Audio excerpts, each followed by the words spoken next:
look at that. All right, so let's kick it off with the sound effect. This would be the real one. Welcome to the Rebel Alliance Briefing Room Podcast. We are here to podcast about anything and everything Star Wars with you. Please visit our website where you can play current and past episodes. That's https://RABR KyleJohansson.us. That's RABR dot KAILEJOHANSEN dot US. On the left-hand side is a navigation menu. You can use this to learn how to load the Rebel Alliance Briefing Room podcast on your Android or Apple phone and tablet. And we have direct links to our podcast on Apple and Google Podcast. Please participate by connecting to our social media, answering questions of the week, or submitting feedback directly from the site. Again, all of these are available at the Rebel Alliance Briefing Room website at RABR.KAILEJOHANSEN.US. And now it's time to talk Star Wars. I am Kyle John Johansson. This is Andrew Scott Sutton. Say hello. Andrew. That's Rick on the screen. Again, this is the old intro because I don't have my tools. Today we're putting live from Vegas. Yay! We're live, recorded from Vegas. Somebody's live from Vegas, but not all. Just me. Yeah, I'm in Vegas because I've got a convention that I'm going to for work. For me, right? Yeah. So today we're gonna be reviewing Star Wars: The Bad Batch, season 3, episode 15. And it's called The Calvary Has Arrived. So I have a tiny bit of news, nothing major, so it's going to take a few seconds. And then we'll talk about the episode and do some feedback and predictions and, cry about the show being over, whatever we're going to do. So we'll do the news thing first. Let's push this. And now, a word from our sponsors. What? That's not right. Does your bald head take a beating from shaving? It's time. The news. One more time, just for the critics. Oops. I think you've had one too many beverages. It's time for the news. I barely started drinking. There we go. So the news. So the news really is minor. Like I said, it's today is May the 4th. I've got my May the 4th be with you shirt on. Celebrating. And also today the Tales from the Empire dropped also. All the episodes. I think there's only 6 episodes. And I guess the plan is I was actually hoping to have some time off, but the plan is to next week we'll record 2 episodes of that, maybe 3 if we have time. We might be able you might be able to even do all of them in once. They're really short. I've already got through 3, started on the 4th one this morning. They're like 20 minutes or something like that. Maybe 15. I didn't want to squeeze them all in too much in an episode. So maybe we'll do 3 and then do the other 3 the next time. And that'll give us 2 weeks off basically before the Acolyte starts. Yeah. And just a reminder, the Acolyte is like 400 or 500 years before anything we've ever seen, before the first prequel movie and everything. But The Phantom Menace, that's the first one, isn't it? Before all that, it's way in the past. I'm sorry. And this is supposedly at a time where the Jedi are very powerful, but the Sith are starting to spring back. And Star Wars mythology has always been that the Jedi and the Sith are always fighting for dominance. And we see that obviously in our regular movies. We see where Palpatine is trying to be the most dominant person in the galaxy, and our Jedi are trying to. The few Jedi that are left are trying to fix the wrongs that he did. So anyway, that's the news I had. It's time for the news. I'm to end the news. Yeah, so I don't want to give anything. I don't want to give anything really away, but the episodes have been really good actually on that Tales of the Empire. So Sweet. actually, I kind of wish that I watched it before because it actually has given some insight on some things. So I'll just leave it at that. I've heard it explains some things on certain people and whatever, and Yeah. Fill the gap or two. It definitely looks like it's going to be a gap filler from what I've seen so far. So I'm kind of excited about, it's season 1. What are they going to do with the other seasons? So I was going to ask you, the people walking by. Going to ask you, did you happen to notice that at the end of this Bad Batch episode there was more after the credits? No. It was like a 10 or so minute scene with Omega and Hunter, I think, at the end of after the credits. Not too far after the credits, but it came in later. Well, okay, so I guess when we get to that point, I mean, there was a little interaction between him and her, but I thought that was like still part of the episode. So maybe is there more than that? Well, it was. So what? Not to spoil it. Let's. Yeah, let's not talk about it. Yeah, we'll come back to it, but yeah, I mean, okay, well, yeah, whatever. let's just say Omega is a little bit older. That makes sense. Yes, I didn't see that part. Okay, good. Because we're going to talk about it. Okay. All right, so we did that. Interesting. Cool. Let's get back in here. So we're talking about the Bad Batch season 3, episode 15. The Calvary has arrived. We're gonna go through the cast real quick. This one was actually longer than most of the episodes. It was longer by almost 30 extra minutes, basically. Yeah, it's almost double. It was a pretty good, detailed episode, and because of that, it had 3 directors. 3 directors. Count them. 1, 2, 3. We had Stewart Lee, Saul Ruiz, and Brad Rau, and those are the same directors that have been, doing different individual episodes all season. And the actual showrunner, her name is Jennifer Corbett. She wrote the episode herself, so she's the writer for this episode. And then, of course, every single episode has been edited by Matt Michnovetz.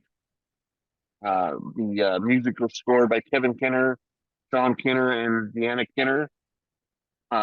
Then we had our cast, and that included Hunter, Wrecker, Batcher, Commander Scorch, several of the Clone X troopers, clone prisoners, a clone trooper called Vic, Crosshair, were all played by Dee Bradley Baker. He had quite a bit of action this time because we had I don't know, there was probably 30 or 40, maybe more clone troopers that got released in this episode.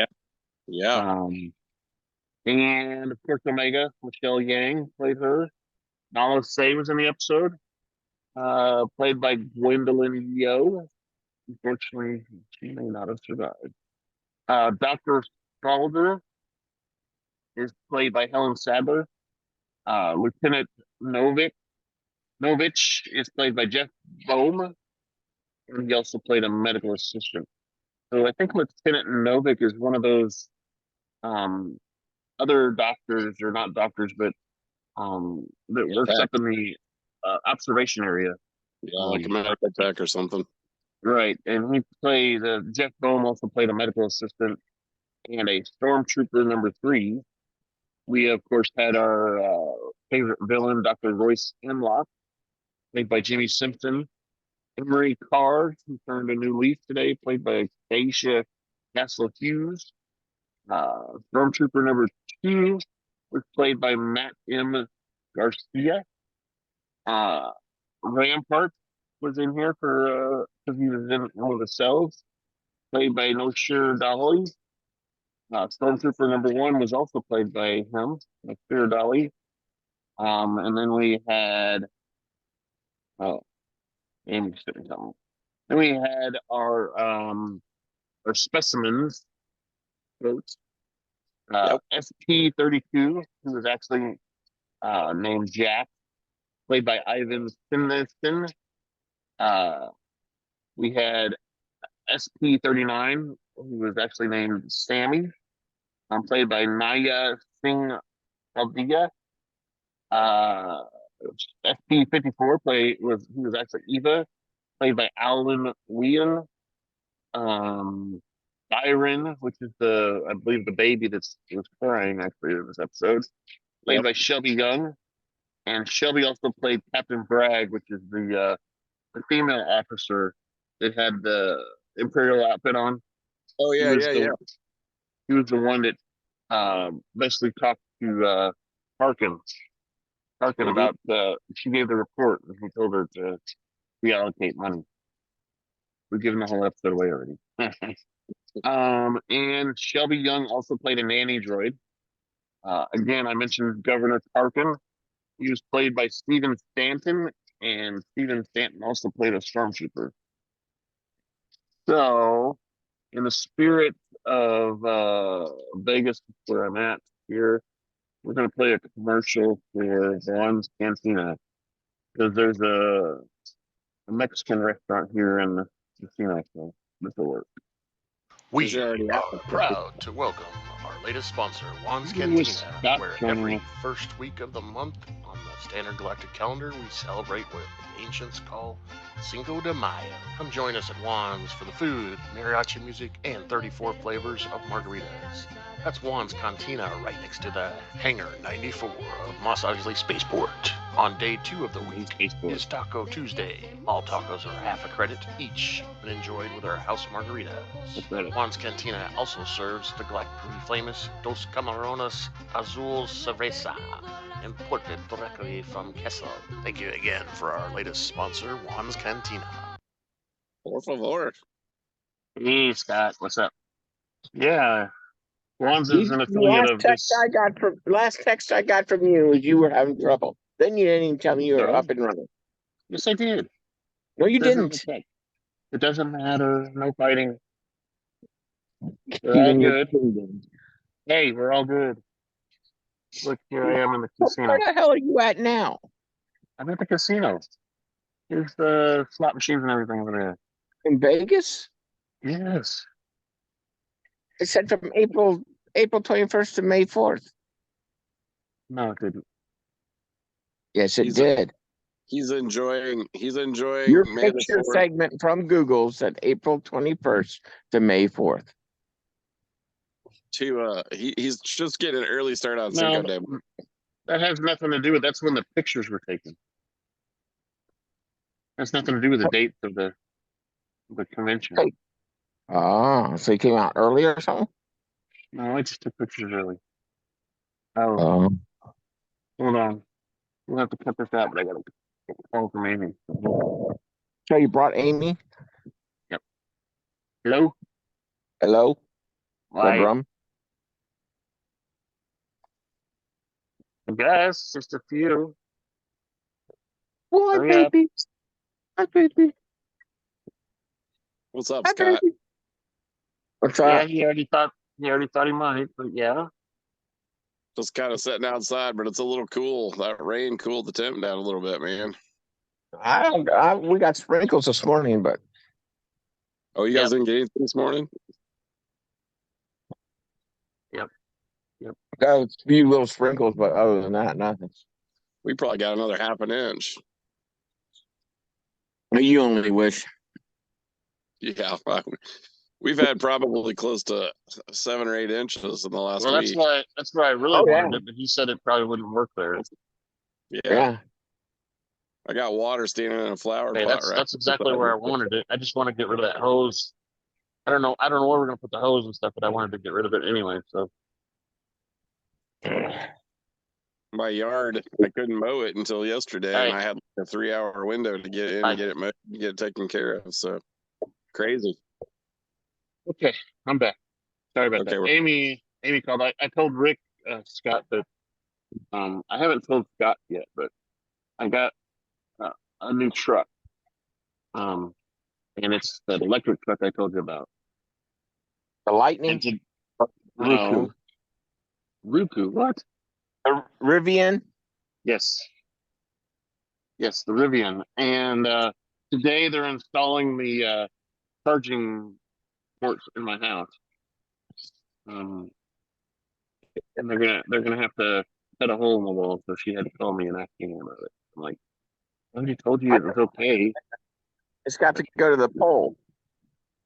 No, it's going to the breaker box. It's just getting it to the garage is a problem. Did you have to upgrade the breaker box? Not exactly. Not exactly. I mean, Well, they can take breakers now and split them so there's two devices on each breaker. Because they have circuits now that you can split off 260 amp circuits on one extra breaker slot. So they're doing that for some of my items that don't take heavy load, and then they're giving me because it takes two actual breakers for this like a dryer outlet, so it takes two breakers. it's a 120. What? The 220. one. It's a 120 outlet. No, That's it's what a a dryer runs on. No, it's a 210. Dryer runs on 210. Okay, whatever. Anyway, It's that big ass. so let's get back to the episode, Scott. You missed the good part where we talked about all the cats. So what we're about to do is actually get into the episode. And we're reviewing the Bad Batch Season 3, Episode 15, The Calgary Has Arrived. Episode originally aired on May 1st, May Day. Was 54 minutes long. Much needed 54 minutes. And always it was took place during 18 of the Battle of before the Battle of Yavin, which is when the first Death Star blew up. And we got mention of the Death Star kind of today. If you read the article I sent you guys, you'll understand why. We'll talk about it here in a bit. So let's get started on the episode. So what that means is it's time to grab your favorite beverage and pull the chair and join us in the Rebel Alliance briefing room. Like I said, I'm at the bar here at the casino. All right, so our episode starts out. Several gunships depart Tana's base to patrol the jungles of Wayland to find our bad batchers, basically. Meanwhile, Hunter, Wrecker, and Crosshair make their way through the jungle of Tanis, which lies 5 clicks away from where they're at. The Tanis base does. Inside the base, Dr. Royce Hemlock orders PK stormtroopers to guard the Tanis vault until lockdown is over. So forever. Until lockdown is over. Commander Scorch informs Hemlock that one of the insurgents has been captured. As Hemlock heads away, some figures scurry through the corridor. I think that's when they captured Echo, I believe. At the detention block, Hemlock meets Edmund Rampart, who is still dressed as an Imperial captain. And Hemlock remarks that Rampart has aligned himself with the insurgents. Rampart quips and tells him about his security breach of the Tanis base that's supposed to be, super secure and, super secret and stuff. How did you get a security breach? Hemlock returns Rampart's goading and tells him how he doesn't understand clone troopers, which Rampart never even tried to understand. Stormtroopers. He was just there to do his job, and he didn't really want to interact with anybody. Uh, he explained how he has Hemlock has anticipated the Clone Force 99's attempt to infiltrate the Tanis base. Basically, he knows they're coming, and he has a plan for them anyway. Because they're not going to stop until they get Omega. Which his plan is to capture them and use them, as we see later in the episode, as the Clone X troopers, basically. Spoiler. Spoiler. Yep. Rampart questions Omega's value to the Empire. Hemlock explains that he is working on a vital Imperial project which makes him indispensable, unlike Rampart. Oh, they're taking apart starting to open up the roulette tables. I don't know what I'm going to do, man. Roulette's my game. I don't know. Hemlock explains the vital project, and Rampart gazes at Nala Se, who is held in the cell next to him. Meanwhile, in the central lab, Dr. Emery Carr works with Echo. I guess maybe Echo wasn't captured. Oh, they captured Rampart. Warns Echo that they need to move due to the risk of him being discovered. Echo is still determined to find information about Omega. And Carr explains that all the records are heavily encrypted and kept in a secret place, guarded by the vault. When Carr offers to help him get inside, Echo asks, "Why are you helping me? You haven't helped us in the entire time. Now you're going to help? I think this is suspicious." Dun, dun, dun. Carr responds that she wants to make amends. He feels sorry for her brothers and stuff. What? He just wants a free ride out. That's probably true too. She wants a free ride and out. I tell you what, at the end of this episode, she cleans up pretty nice. But anyway, without the glasses and everything, man. Anyway, she's a cartoon. I can't say that stuff. Just say that. Damn, girl, you got a nice tan. Sorry, distractions around here. Okay. Inside the Tanis vault, Omega briefs the prisoners, Jax, Eva, and Sammy, about her escape plan. The toddler Bayron plays with a toy while sitting on Sammy's lap. Seems weird that Sammy is babysitting Bayron, and they didn't know each other before Bayron got transferred in. Kind of weird, but Eva is skeptical of Omega, but Omega is very optimistic about her squad being here. Omega reassures her friends that she has been trained for this stuff. I've been trained for it all my life. And she tells them to get into their position. They're putting the plan into action right now. And Eva tells the medical droid that her game is not working. It's on the fritz. I tried to restart it didn't work. Like my laptop. I tried to restart it and it didn't work. Damn it. The droid says that, hey, I'm not programmed for that crap. What are you talking about? And while the droid is distracted, Omega has snuck behind the droid and stabs its processor with a screwdriver or some sort of pointy, sharp device. Maybe she used my device to that I unboxed with my stabby tool. That was a scene straight out of Psycho. And it immobilized the droid temporarily. Eva and Jax drag the droid away while Sammy cuddles with Byron.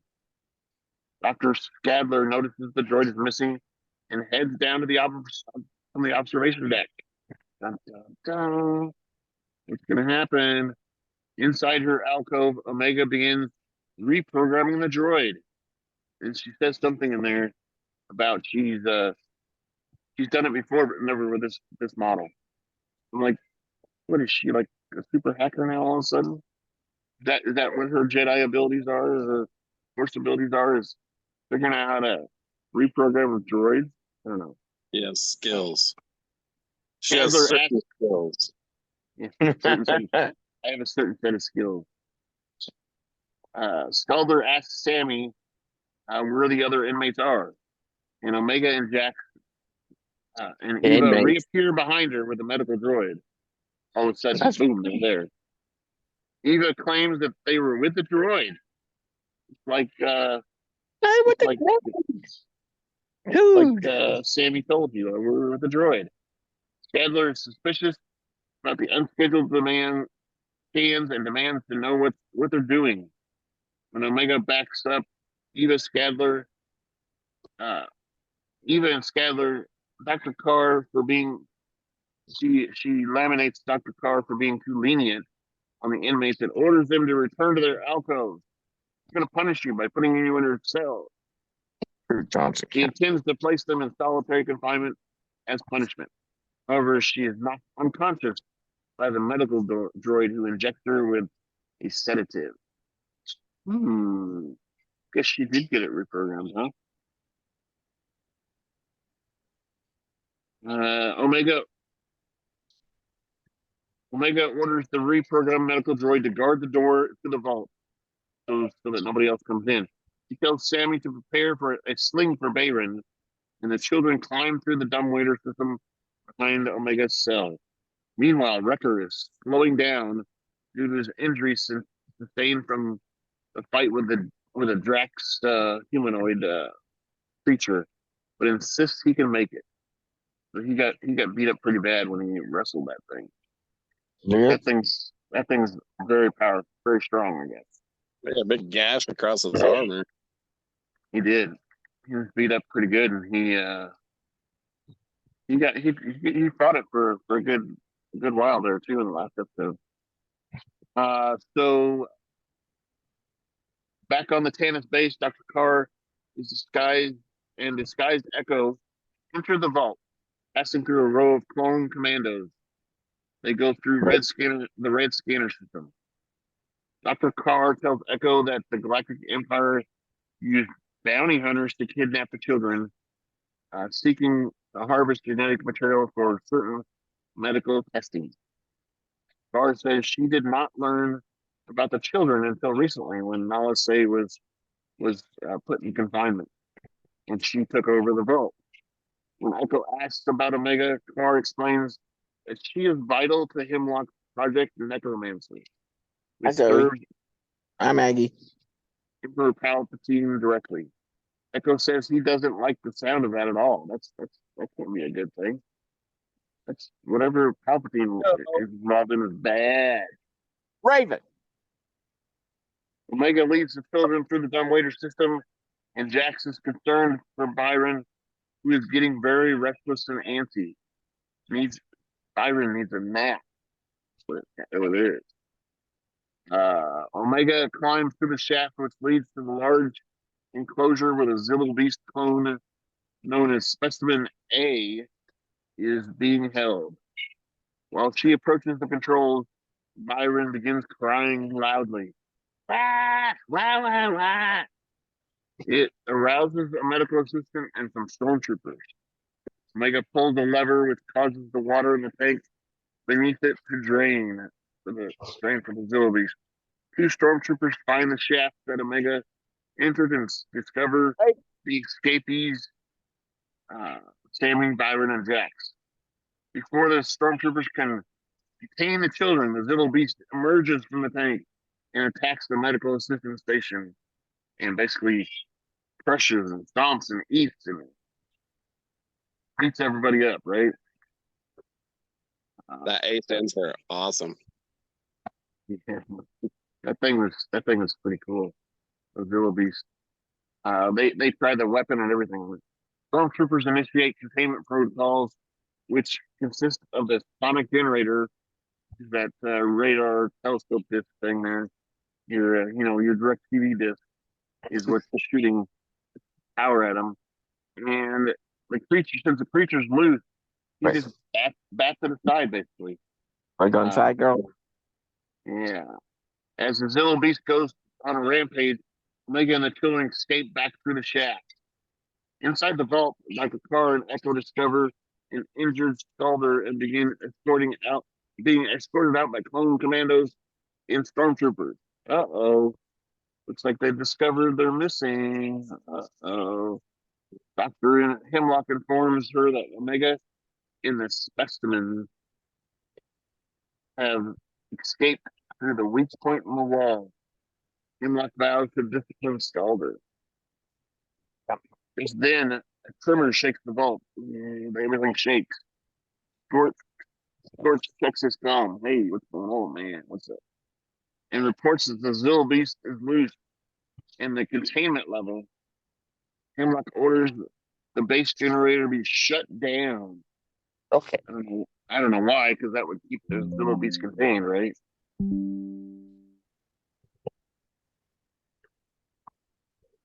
What are we gonna say, Scott? Beast, that was it should have taken over everything. Didn't they make it? For him, but anyway, all right, so yeah, we the Zill Beast climbed up. I didn't. I don't know. I don't think you did. Yeah. You didn't. Last 2 times. Yeah, whatever. All right. I don't want to get into that. Too. So outside the Tanis base, Crosshair finds that the stormtroopers are patrolling the perimeter with Lorca hounds. Due to Wrecker's deteriorating condition, Crosshair tasks Hunter and Wrecker to head to the communications, and this is where they said, no, we're a team. We're going to do it all together. And a former prisoner, Crosshair says that they are up against, he knows what they're up against inside the base. And Hunter and Wrecker are going to, he tells Hunter and Wrecker that Omega needs them both and not just one of them. So he insists they all go into the base together, and the hounds begin barking anxiously. The Zill Beast emerges from the top of the facility, and the Bad Batch decides to take advantage of the chaos created by the Zill Beast. Of course they are. Inside the wrecked containment facility, Omega and her fellow escapees approach the ladder attached to the generator, and Jax is afraid of heights. Oh, I'm afraid of heights. Me too, Jax. That's okay. You do things when you're trying to escape from stuff, right? You force it down or something or whatever you do. And he thinks that makes him a poor soldier. And Omega says, hey, my brother Wrecker, he's afraid of heights, but he's the strongest, best soldier I've ever known. And she tells him to focus on what's ahead and not what's down below. Omega leads the way, and followed by Sammy, who is carrying Byron, and then Jax and Eva as well. Elsewhere, Scorch informs Hemlock that the Zill Beast has fled into the jungle and has wiped out 2 divisions on his way. He says, hey, I need some reinforcements. And Hemlock orders that air support be dispatched to pursue the Zill Beast. And Scorch warns that this will allow the rogue clones to infiltrate the Tanis base. Hemlock says he is anticipating that move and orders Scorch to implement his plan. Scorch orders a different section of the vault, which is hidden above from a secure turbo lift. Top secret area of the top secret area. It's kind of weird. He opens several hibernation tanks containing numerous clone assassins. The clone X troopers, basically.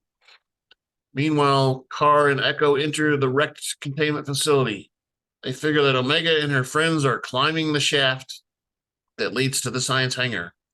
Echo asks if she knows a shortcut. Got a shortcut? Here's a shortcut. Shortcut? Where's the shortcut? Elsewhere, the Bad Batch encounters several armed clone assassins and TK stormtroopers. Those clone assassin troopers are badass troopers, aren't they? They're strong. Remember seeing them? They're like better than the Bad Batch almost, right? Well, the ones in black. Yeah. And they got the weird blades and stuff. Mm-hmm. Okay, so they're in the hangar with burning wreckage and debris. Outnumbered and outgunned, Crosshair convinces his clone brothers that they need to fall back. During the gun battle, Crosshair manages to shoot an Imperial pilot, causing his vehicle to wreck. Hunter is trapped beneath the loose wreckage, and Wrecker and Hunter are ambushed by two of the clone assassins. Crosshair tries to reach his gun, but is held down by a CX-2 trooper. And he says something about he should be a little more careful with his shooting hand as he lowers the vibro blade and basically chops it off. We'll see later that he doesn't have a hand. Missing his hand. Can't shake no more. It's missing. Elsewhere, Omega and her fellow escapees reach the top of the shaft, which leads to the hangar. Meanwhile, Echo and Dr. Carr see the clone assassins carting away the captured members of the Bad Batch on hover sleds through the corridor. Echo asks where they're being taken, and Dr. Carr says she doesn't know, but says it is somewhere well guarded. Echo says he is not worried about that, but says he needs to find the children first. Carr says they are in the science hangar, and 3 stormtroopers corner Omega, Jax, Eva, Sam, and Byron. Before they can be detained, the children, Echo, who is disguised as stormtroopers, shoots his colleagues, stormtroopers. Echo is delighted to be reunited with Omega and is proud of her and the other children who escaped from their cell. Dr. Carr tells them that the shuttles in Bay 4 are all still operational. When Eva asks if Carr is helping them, Carr confirms that is the case, but says they must hurry, or you're gonna get captured again. When they reach the shuttle, Omega asks, "Where's Hunter, Crosshair, and Wrecker?" Echo reveals they've been captured. He said something about detained, but captured, same thing. Echo tasks Carr with flying the children to a set of coordinates. He gives her a little card with some coordinates on it. Omega tells her friends that she will be staying behind with Echo to help free other prisoners, including her brothers. Omega reassures them that Emery is taking them somewhere safe. Carr also gives her data pad to Omega and Echo, explaining that it will help them access the facility. And Carr promises Omega that she will look after the other children and tells Omega to be careful. How do we trust her to look after children now when she's held them captive for so long? That's just not right. Okay, so as they head back to the base, Echo asks Omega if she's ready. Meanwhile, Dr. Hemlock subjects Hunter to electroshock torture. See him going.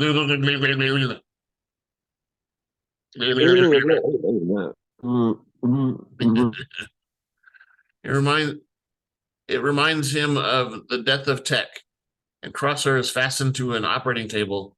Hemlock explains that Crosshair had resisted his conditions in the past, but says he has made alterations to the methods. Evil operations. Hemlock reveals that he planned to reprogram them to be clone assassins anyway, if they survive the actual procedure.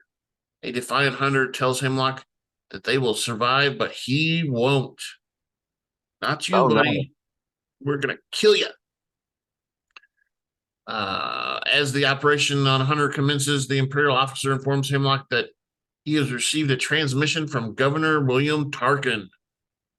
Entering the detention block, Echo and Omega take out the Stormtrooper sentries in a gunfight. Omega uses the datapad to free all the prisoners, including clone troopers, Nala Se, and Rampart. Rampart's on the loose. We find out that guy's not trustworthy. She hands the prisoners some guns that she's collected on her way. She tells them to gather every gun as possible, and because they're going to need them. Omega is delighted to see Nala Se, and they hug, and Nala Se is like weird talking and stuff, whatever. While Echo is speaking to the clones, Omega informs him that the Bad Batch are not in the detention block. One of the clones informs Echo and Omega that Hemlock has probably taken the Bad Batch to the training rooms for reconditioning. electroshock therapy is more like it, right? Omega says she knows where the training room is. I've been there. I don't know, maybe. When Rampart proposes escaping, Echo counters that the clones do not leave their brothers behind. We stick together. We're bound closer than what? That's the Marine Corps, right? Echo gives a rousing speech about it and urges the clones to help with the fight to free their friends. The other clones eagerly volunteer one last fight. And Echo tasks two clones with evacuating wounded prisoners while he triggers an alert in a different wing to divide the forces. Echo tasks the clones with getting weapons, and Nalase tells Omega about her plan to destroy the data in her lab in order to prevent the research from falling in the wrong hands. Wrong hands. When Omega offers to accompany her in the lab, Nalase tells her that her place is with her clone brothers, because she plans on killing herself, probably, huh? Yep. Rampart separates himself from the main clones. Meanwhile, Tarkin has a conversation with Hemlock in a hollow projector, and Tarkin says that the Empire is concerned about the Zillo Beast escape and fighting on Tanis base. Hemlock claims that the situation is under control, but Tarkin is skeptical and says he will travel there to see for himself. I will come visit you and kill you. Wake up. I'm like, Okay. Making their way to the training room, Echo and Omega liberate the clone. Okay, I said that already.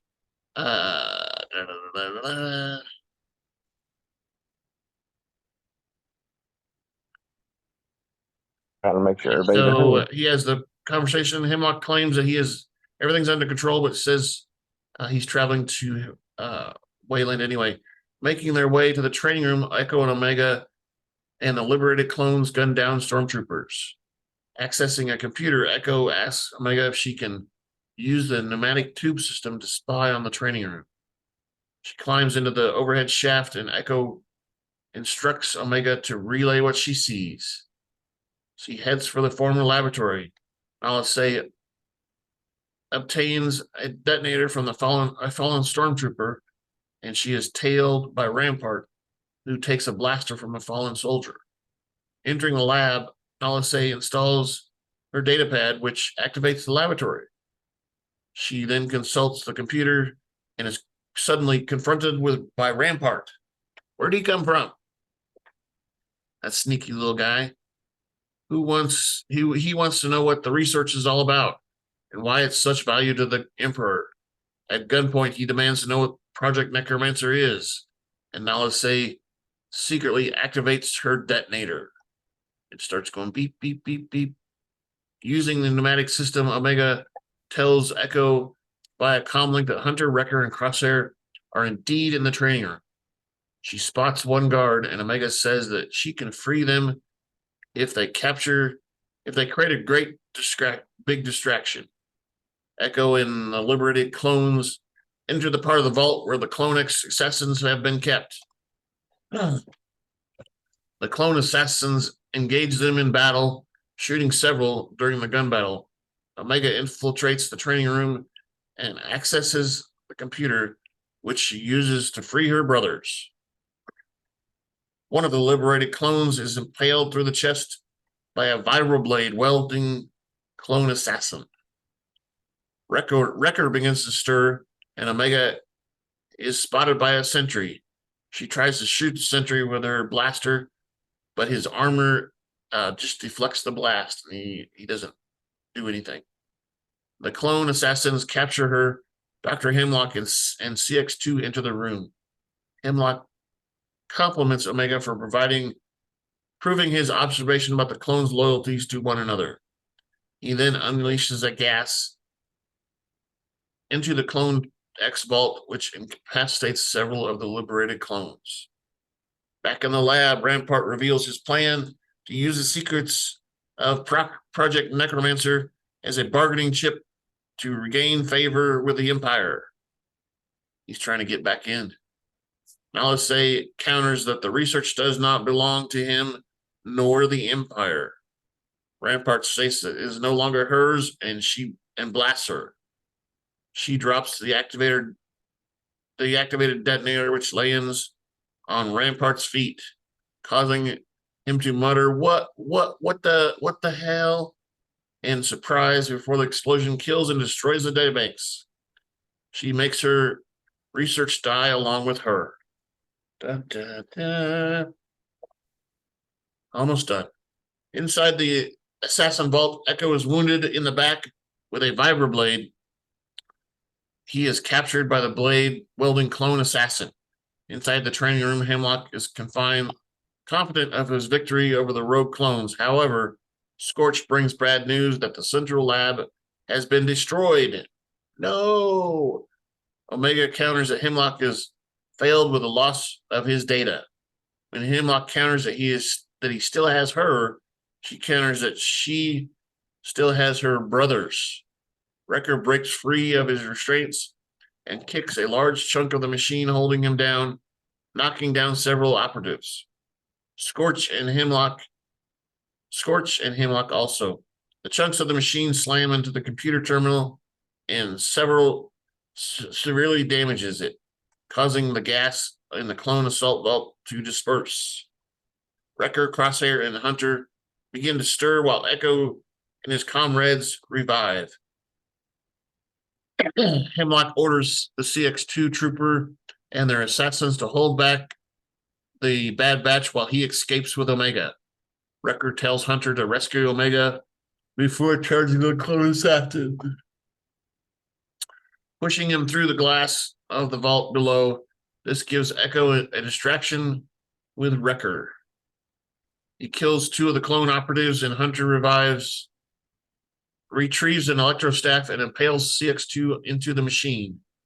Basically electrocutes him to death because it's a generator. Despite his injuries, Crosshair accompanies Hunter to rescue Omega. Reaching the top of Tannis Base, Hemlock and Scorch force Omega to accompany them on a long bridge towards the hangar. Echo wrestles with a vibroblade, wielding clone assassins, who is killed by Wrecker. The last operative is then killed by Vic.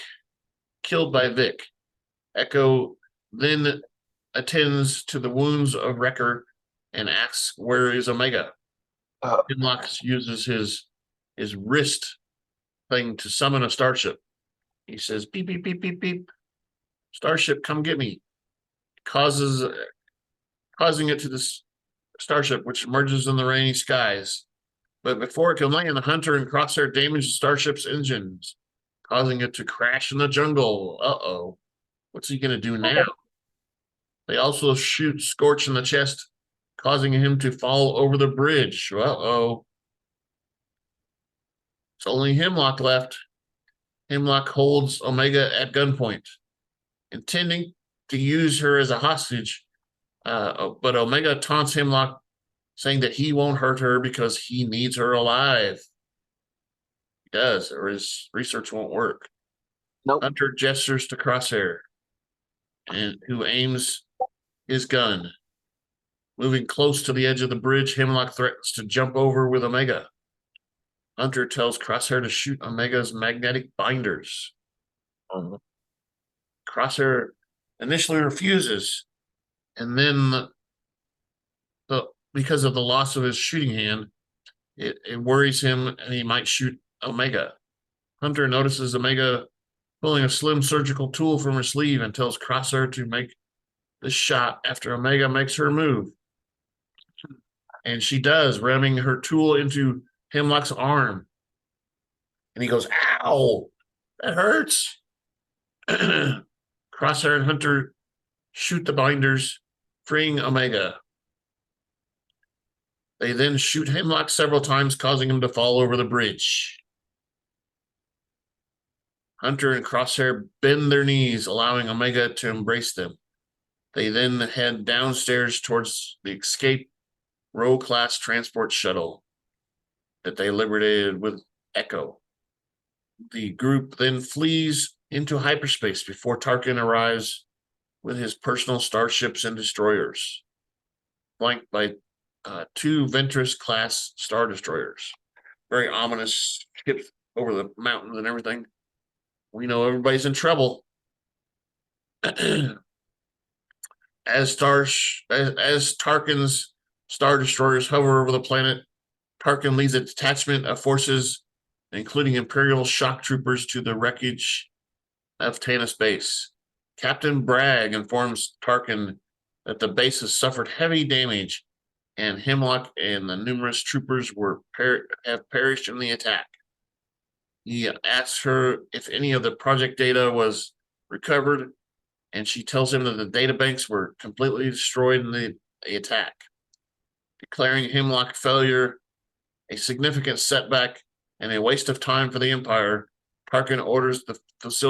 The show is over.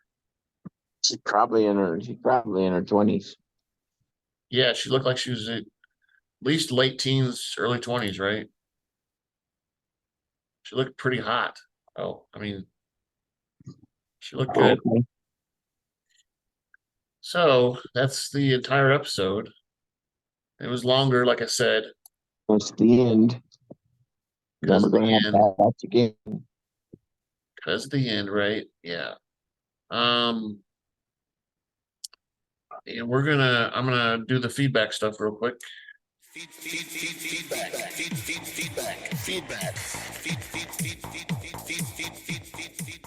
That's right. We need your feedback. We want to know what you think about the final episode of the final season of The Bad Batch.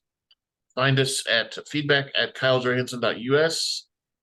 You can also go to our website, and on the right-hand side is a link that says feedback, and you click it, and it pulls up a form that you can fill out, and it'll come directly to us.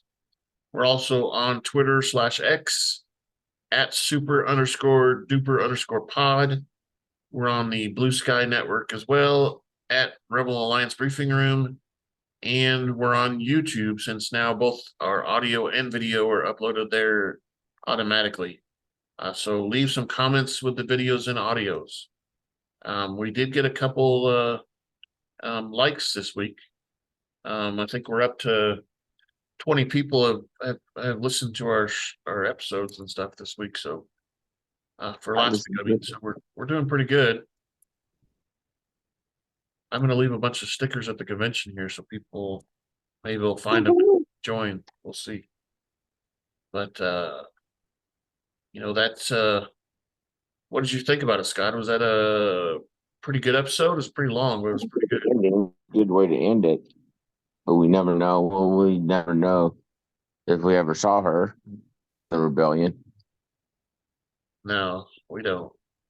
Likely she But probably she's probably got killed or something too. We don't know. We don't know what lineage she'd go under. Yeah, we don't know. Leaves it open, so maybe there'll be an Omega show in the future. I don't know. We'll see. But yeah, I mean, it wraps it up. Like I said, you could see Hunter looked pretty old, so you can imagine Crosshair, because Crosshair seemed like he was older than all of them. But yeah, who knows? And Wrecker was, it's crazy. He's going to need a walker. Yeah, he's been in too many fights. So probably. But yeah, so that's that, and I look forward to. We're gonna do the Tales of the Empire stuff next week, and we might do 3 episodes of that.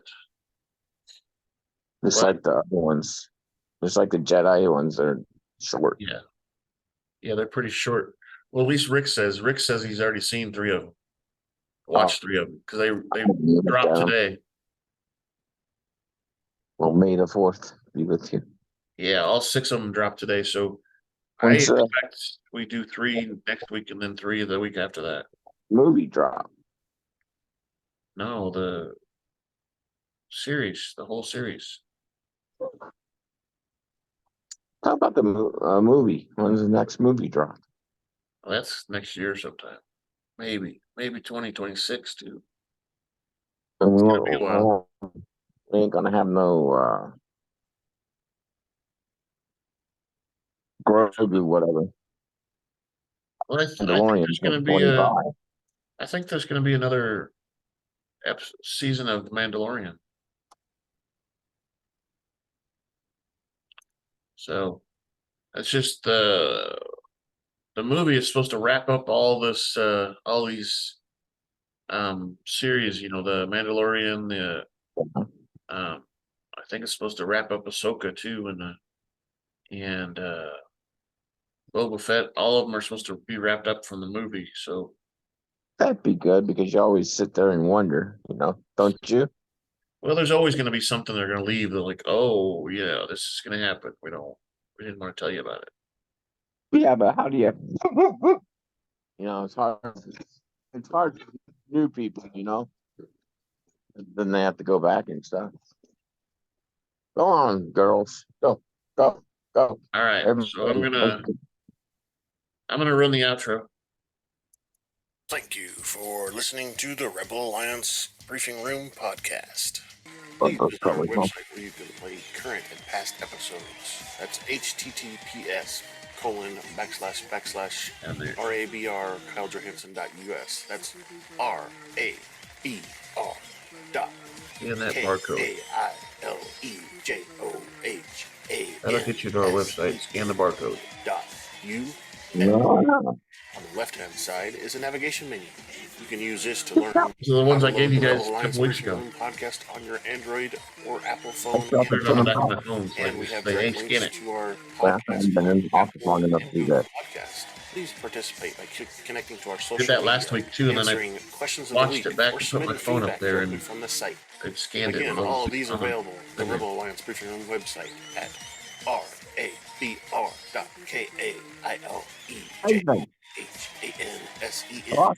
RABR.KAILEJOHANSEN.US. This podcast in no way is approved, sponsored, or owned by Lucasfilms Ltd., Disney, Disney Plus, or any of its subsidiaries. All opinions are solely owned by Kyle and or Scott, and in no way express the views or opinions of their past or present employers. My bag's sent up Views and here. opinions are not supported or restricted by Lucasfilm Ltd., Disney, Disney Plus, or any of its subsidiaries. Any rebroadcast, reproduction, or other use of this podcast and its affiliate sites without consent of Super Duper Podcast Network and its host is prohibited.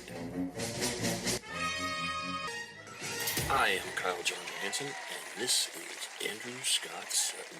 Yes. Say goodbye now. Say goodbye. Bye-bye. Bye-bye.